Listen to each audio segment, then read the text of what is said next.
Welcome to episode 3 of our Truro and Colchester Chamber of Commerce production, a tribute to business resilience, sponsored by RBC and Wilson's Heating. I'm Matthew Mossman, Vice President of the Chamber.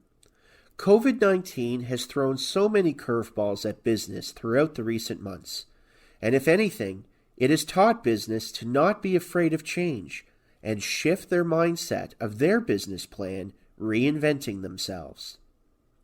We have watched our business community show tremendous resilience in the face of adversity, and in some cases, tragedy.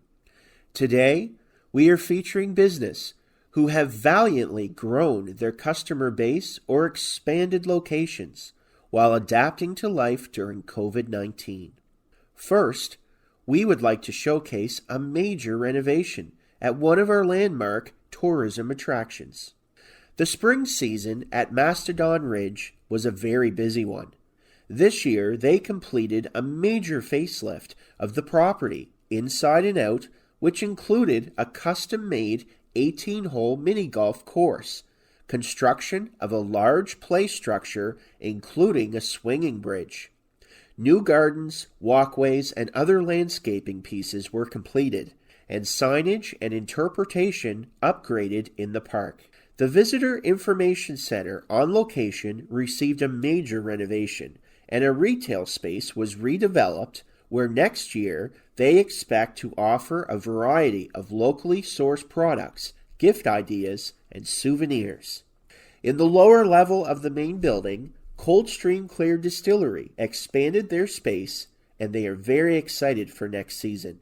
Coldstream Clear and Raging Crow distilleries contributed greatly to the community in recent months by adapting their operation from producing liquor to creating hand sanitizer, ensuring it was available for essential workers in our community. We recognize the extraordinary measures taken by our restaurants, who had to be innovative in their approach to meet public safety regulations.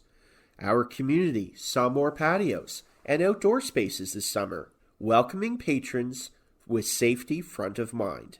When the province initially issued public safety orders, Aroma Coffee noticed a huge decrease in their sales due to restaurants and stores not being able to open or operate like normal. The business started offering free local delivery through their website on orders of $30 or more. Orders started coming in like they had never seen before. They were overwhelmed by the support. In the meantime, they have released 2 new coffee series featuring unique coffees and methods, cold brew in a can, and new custom printing packaging. They also noticed the increase in people going through drive-thrus, and they noticed that Fundy Scoops wasn't using theirs, making it an opportunity for them to open one. Fast forward 3 weeks, they opened Aroma to Go last month, a model they hope they can reproduce in other locations in the future. They say it has been a wild ride of a year, but they are incredibly grateful for their loyal supporters locally and from across Canada. We welcome Lori Byrne of Costandi Designs, sharing about their major move, renovation project, and business expansion this year.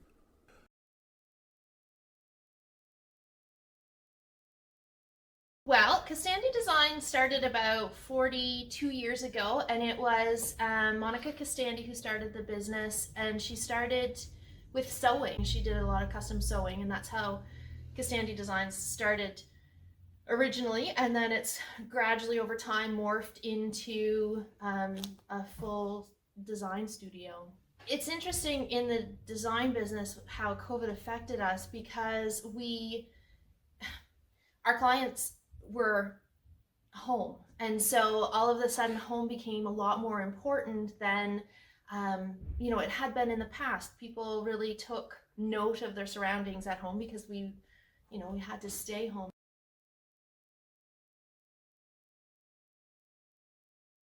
So our move into town was an interesting one, because we had been in our North River location for about 30 years and had survived a few floods out there and overcame all those challenges. And when the opportunity came for him to sell that building, then he jumped on that chance and within a few days had done worked out an arrangement to purchase the Old Home Hardware building here on Willow Street. We're able to increase our showroom space, and we also, because we have increased showroom space, we're able to take on new lines and offerings for our clients. And in the meantime as well, Carl has started a secondary company called Alumark, which is an aluminum siding product.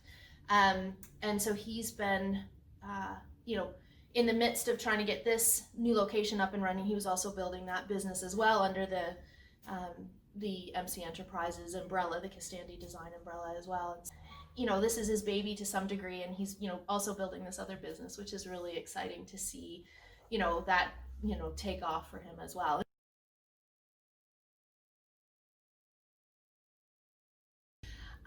And for me personally, it's exciting to see how many women are in business here. I know, Costandi Designs was started by Carl's mother, and even though Carl is at the helm here, his wife Tusa is heavily involved, and there's a lot of women here, and so it's just neat to see that whole community of women supporting women. I think that Truro has a lot to offer. It's close to the city, it's close to New Glasgow, they call it the hub town for a reason, right? And so you can tap into a lot of the surrounding areas as well that in other locations you can't necessarily do. And so I think that's a little bit unique to Truro as well. Of the few businesses that have expanded this year in the Truro Industrial Park, one business in particular stands out for increasing nearly 10 times in size, moving from a 1.6 acre property in downtown Truro to a new 10.4 acre lot in the park. John Ross & Sons Metal Recycling has been a part of the Truro business community for more than 80 years. They officially moved their metal recycling to the park in July, but plan to maintain the bottle recycling depot at the former location on Cumming Street at this time. With a focus on recycling and environment stewardship, their new ample space enables them to continue to receive copper, brass, aluminum, batteries, and much more. They also sell new and used steel, as well as new metal roofing. With more than 30 jobs directly connected with this 5-generation family-owned operation, we congratulate them on their expansion. What began as a backyard Zen hobby for Suzanne Daniels Matheson has expanded to include 12 hives in 5 regions or apiaries across Colchester County. The beekeeper and artisan in Truro has built her business Anther and Apiary during the past few years, which evolved out a deep respect for bees, a calling to educate others, and a desire to share the gifts they provide. She provides a line of quality skincare products that incorporate pure honey and beeswax. She had plans to expand her business to a storefront in downtown Truro for an early April opening, but the arrival of COVID-19 pushed that project back. Finally, in the summer, they were able to have a soft opening to the public on July 15th at their new space, which includes a retail boutique and a soap-making studio.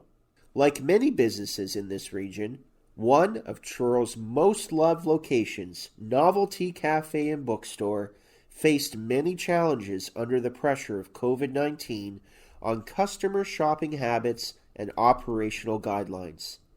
Unfortunately, Vonda Hazzard and her team experienced further tragedy when fire ravaged her shop on the corner of Pleasant and Prince Streets in September.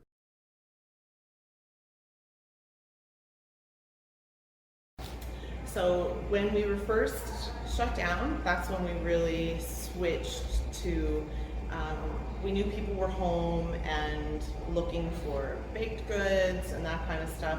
So we met with our team and especially with our baker and figured out a way that we were able to make lots of baked goods and deliver baked goods to people's homes. So we did that for the most part of it. And then after a little while, when people were kind of getting stir crazy and wanted to get out for drives and whatnot, we turned one of our entrances, we made a plexiglass door with a hole in it, and then we were able to kind of slide drinks through the plexiglass door for people who wanted a little caffeine fix. And we were able to do drinks and still offer baked goods and all their goodies to their homes.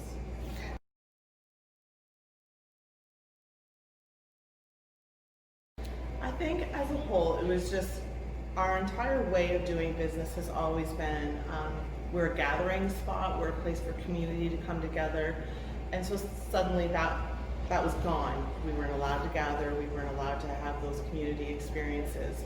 So everything about us that we love about our atmosphere was gone. So it really did just kind of make us think, well, how can we still serve our customers? How can we still be there for our community without being able to gather? So for us, one of the cool things that kind of came out of it was we have a stronger bakery than we've ever had. We were never really strong on bakery, so kind of a new business came out of it, where now we're doing a lot more baked goods and doing a lot more bakery items where you can buy, you know, a dozen cupcakes to take home. That's kind of a new thing that we've never done before. So it's kind of the silver lining is a new little business did kind of pop out of COVID.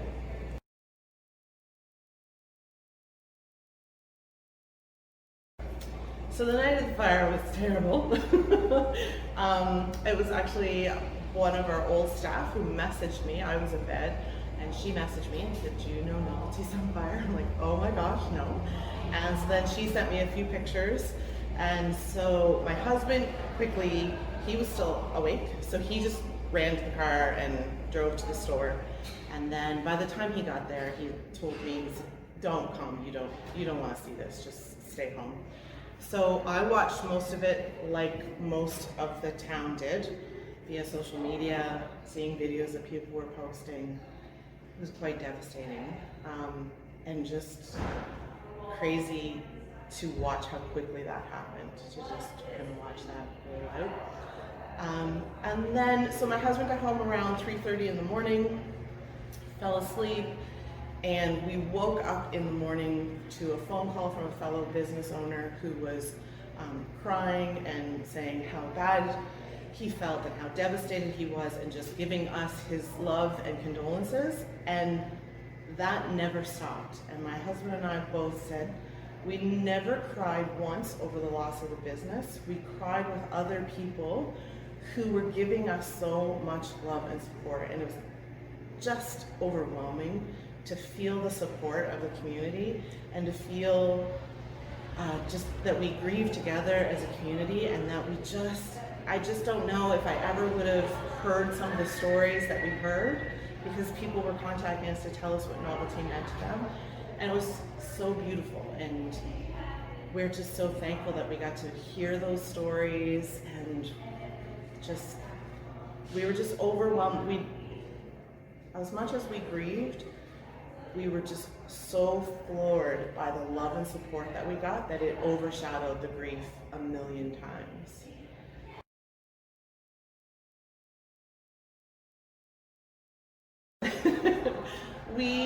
So we're in the farmer's market right now. We have just a little pop-up shop here, and we were so thankful that the farmer's market was agreeable to let us be their roommates. And so this has been a really neat place for us. A lot of our customers are farmers market customers, so it's kind of nice to overlap here in this building. So we're here for a little while, at least until Christmas, and we think we've actually found our forever home. So hopefully, even by the end of November, hopefully we're in there and we're getting it set up and looking at what kind of renovations we need to do. And it is back in our old stomping grounds, back on the corner that we love. So we're excited to be back where our clientele is, and back in our hometown, home corner of town.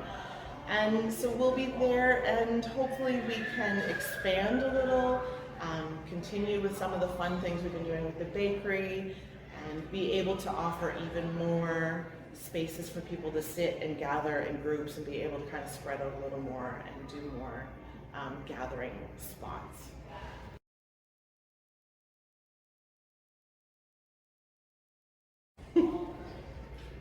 Just that we really love you.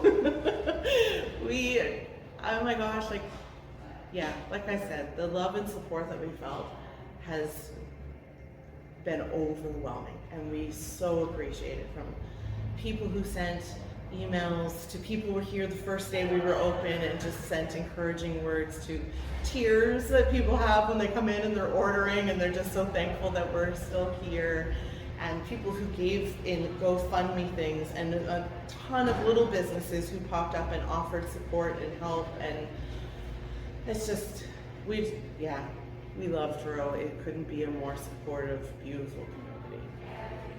We recognize the sacrifices, sleepless nights, and tenacity shown by our business community in recent months, and admire their strength in forging forward despite the unknown path ahead. These are only a few examples of businesses that have grown and expanded. We know there are many more that are also shining examples to our community. Remember to shop local first to support your small business community.